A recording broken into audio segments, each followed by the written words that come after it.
না সব নরমাল মাথা কি তার ওখান বলে তো মোবাইল কিনলি কোন কারণে লাগে আমার ভাত খাইতাম এক্সাম কি লইছো ওখান কোয়া স্বামীজ বহুত ভালো হইছে হ্যাঁ বহুত ভালো হইছে মেমো আছে তুই মা পেপার দেখি ওলা ভালো পেপার হইছে আপনিও আছে তুই মোবাইল ছাড়া ভাত না খাইতে পারছ না নি কোনো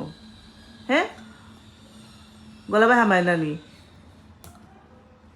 মা তো আয় না নি মাথা না দেখায়নি কানেকশন স্লো হয়ে গেছে তোর লাগে মোবাইল খাইছি না বারে না এখন আমি দিতাম না দেও এডিট করতাম যা সব সব মোবাইল অর্ডার দিলা কইছি এডিট করতাম এখন আমি উদ্দা আমার মগজ নষ্ট করিস না আরুষা যা দিলাও যা। দিলাও এখন তুই যা চাই না আমি এডিট করি এখন আর আমি বলছি আমি দিলাম খা মাটাইয়া দিতাম বলছি না আমি খা মাটাইয়া কিতা বলছি হাম মাঠাইয়া বইছো সব রান্দা বাড়া ঘর দুয়ার সাফা রান্না করা বাড়া কইলিছ না এখন আমার নিয়মে ভাত খাইতাম না নি হ্যাঁ তো 10 মিনিট আমি তো কাম রাতে বসে অভ্যাস 10 করতে। মিনিট আমি না বসে আমার অভ্যাস অভ্যাস হইতো না অভ্যাস হইতো না